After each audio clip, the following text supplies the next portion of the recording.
When the stakes are high in professional sports, how do athletes balance their biggest personal milestones with their professional duties?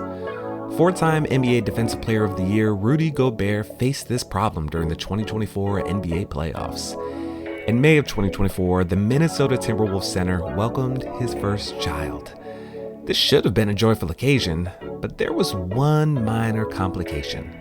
The Timberwolves were in the middle of a playoff run. If you don't know, if you're playing NBA basketball in May, you have a real opportunity to win a championship, and seeing how Rudy was one of the best defenders in the league, his team could have used him, especially against three-time NBA MVP Nikola Jokic. But you only become a first-time dad once, and Rudy didn't want to miss the birth of his child. So when pressed between being in Minnesota for the birth of his child or being in Denver for a playoff game, he decided to miss Game 2 of the semifinals matchup against the Denver Nuggets. By all accounts, the Timberwolves players and organization as a whole, they supported Gobert. But unfortunately, there were a number of loud voices who thought there was no way Rudy should miss a game of this magnitude. None louder than former All-NBA guard, five-time dad, and host of the podcast Gil's Arena, Gilbert Arenas. On his podcast, he said, "It's a baby, bro. It's gonna be there when you get back, we hope. I'm just saying, the baby, whatever you think you're about to do, he's gonna be asleep." Now that's certainly a take, and he wasn't alone with his sentiment. We'll dive into a few other comments a little bit later in the show. Ultimately, the conversation around Gobert's fatherhood skipped right past the congratulatory stage and went directly toward judging his first move as a dad, to which Gobert responded, "Other people's opinions? I could care less, to be honest. Everyone's got a different definition of what being a father is." The entire conversation about paternity leave comes at a really interesting time in America because on one hand, dads are trying to be more involved with their families than ever, at least in modern history. But there's still an element of men and even women who still think your work should always come first. In Gobert's case, he had teammates, a coaching staff, an entire organization, and the entire state of Minnesota counting on him to perform. Now, this is a franchise that has never won an NBA championship and hadn't even been to the Western Conference Finals in 2 decades. Given the magnitude of his role, should Gobert have skipped the birth of his first child to attend Game 2 of the Western Conference semifinals? To some, it's a complicated question tied to our historical view of dads in the delivery room, our lack of available paternity leave resources, the pressures to place work above everything else, and our views on masculinity. Now today, we explore the conflict between professional commitments and our personal life, really inspired by Gobert's choice. We'll talk about paternity leave in the United States and who gets to take it. We'll also dive into the cultural expectations of men becoming new dads. Thanks for being here for Courtside Forever, because as parents, we've got the best seats in the house. Let's enjoy them.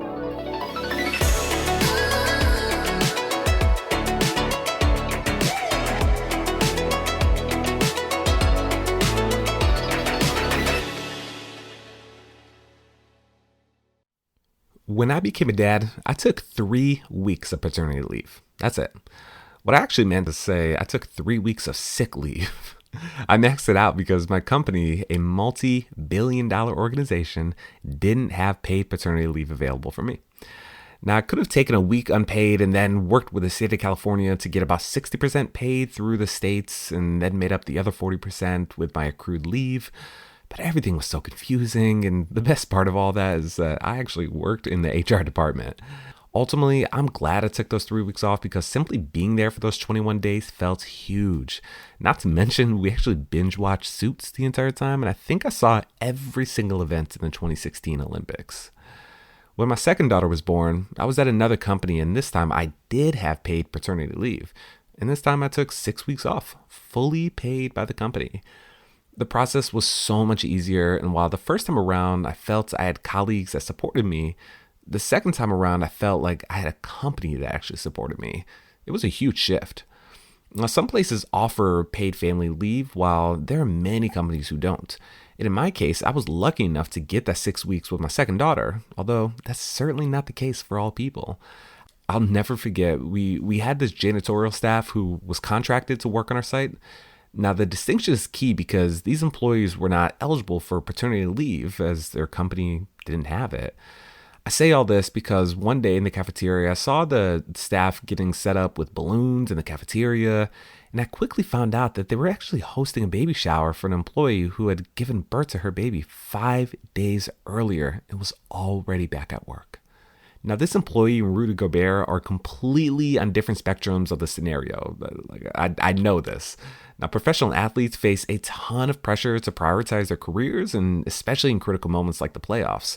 Now, as a reference, Gobert was actually paid $41 million to play in the 2023-24 season.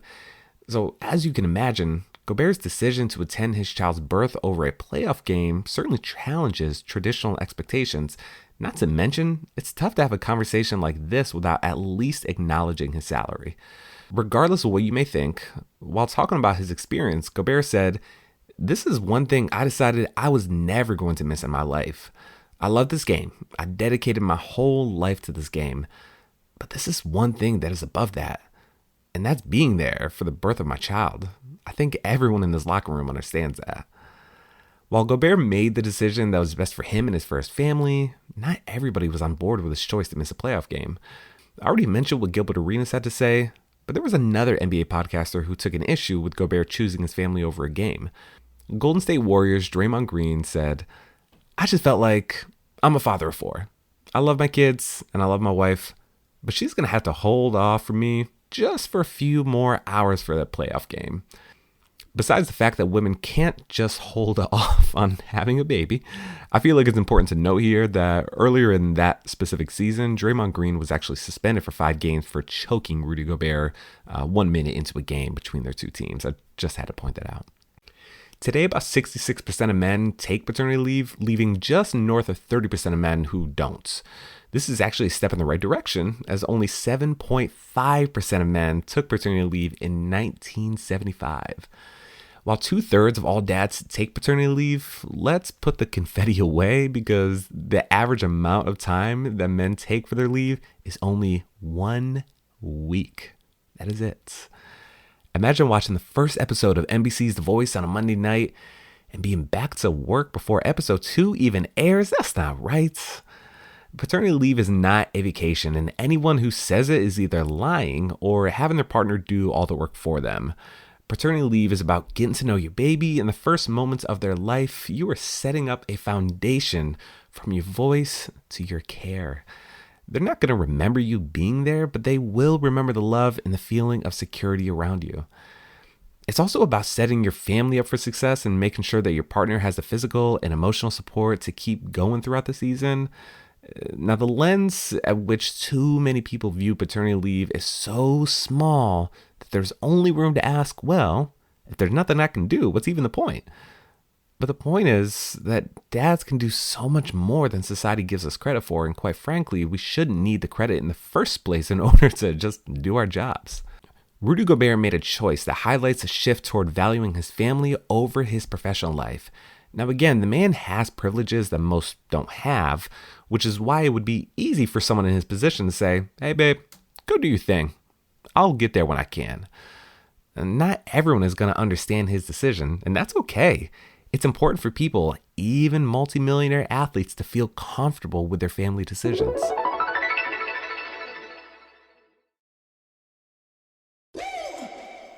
I am a huge proponent of life-work balance. And yes, I said life-work balance because life should always come before work. But you need to work to make money. Listen. I get it. I know. Truly, I do. The last few years of my career have been a nightmare that only proves that what I have said for years, and that's these folks will get rid of you in a heartbeat to save their own quarter. A few months ago, I was talking to my daughter about work when she said something to the effect of, "So the earth gives us food and trees to build houses. Why do people need to work?" It made me laugh because you could strip down most of our jobs and say, if this disappeared tomorrow, what would the world really lose? We are completely replaceable to our work. But if my family lost me tomorrow, there would be a hole missing in their lives forever. Work is temporary.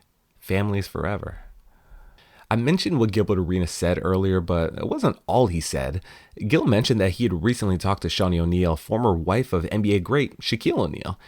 And according to Gil, she was like, yeah, what the hell is he going to do while I'm in the hospital? Shaq came after the game, said hello, did this, and left. Following along with the reason for bringing this up in the first place, it was clear that Gil used this as an example to show how NBA players should handle the birth of their kids when that may clash with their game schedule. Now, the reason I found this interesting is because not too long ago, there was a video that went viral of Shaq giving advice to newly retired Philadelphia Eagles center Jason Kelce about his retirement. Shaq said, "My advice to you is you're going to retire. Accept it. Enjoy your family, brother. I made a lot of dumbass mistakes as to where I lost my family, and I didn't have anybody. People know who you are. Enjoy it. Because again, I was an idiot. I've talked about it a lot. Lost my whole family. I'm in a 100,000 square foot house by myself." So maybe Shaq did dip in and out when his kids were born. Maybe his wife didn't expect him to be there. But when Shaq said, "I'm in a 100,000 square foot house by myself," I'd like to imagine he would have done some things differently with the hindsight that he has now. Studies show that fathers who take 2 or more weeks of paternity leave are more likely to engage in early child care tasks than those who do not, enhancing those child-father relationships. Again, the majority of paternity leave is about others. It's about your baby. It's about your partner. It's about showing up and serving your family well. When dads get down on prepping the bottles, changing the diapers, doing the laundry, cooking dinner, we aren't helping out. We are literally doing our jobs. Maybe your baby won't remember you being there. In fact, you can bet they won't. But the love they feel for you in those moments of being cared for will last forever. That connection is just as much for you as it is for them. And every single metric available shows that everybody benefits when dad is involved from day one. There are dads who quite literally cannot be there, and by no means does missing your child's birth prevent you from building a solid relationship in the future, but missing the birth of your child because you're deployed or anything like that is wildly different than missing it because of a business trip. The importance of paternity leave extends way beyond the immediate postpartum period, impacting long-term family dynamics and the well-being of the kids. Again, there is zero downside to taking paternity leave. If it's available to you, take every second you get. On top of witnessing one of life's greatest miracles, you are quite literally setting your family up for success by investing time in the people you love rather than putting work first. I would imagine Gilbert Arenas knows a thing or two about fatherhood, but a quick look through his Wikipedia page will show that maybe Decision Making 101 isn't necessarily a class that Gil would be teaching. I've got a lot of love for a number of folks in my life who I would never, and I mean never, take dad advice from. I just wouldn't. Shaq's words haunt me. I lost my whole family. You can bet this was a culmination of millions of decisions, not just skipping the birth of his kids, but time and time again, you'll find dads who look back on their kids' lives and say, "Man, I wish I was there more often." Paternity leave is crucial for family structures, and it's time that us dads take advantage of every second we get and then push for more. So what now, right? What do we do about all this? Number one, let's research the benefits of paternity leave for families and for children.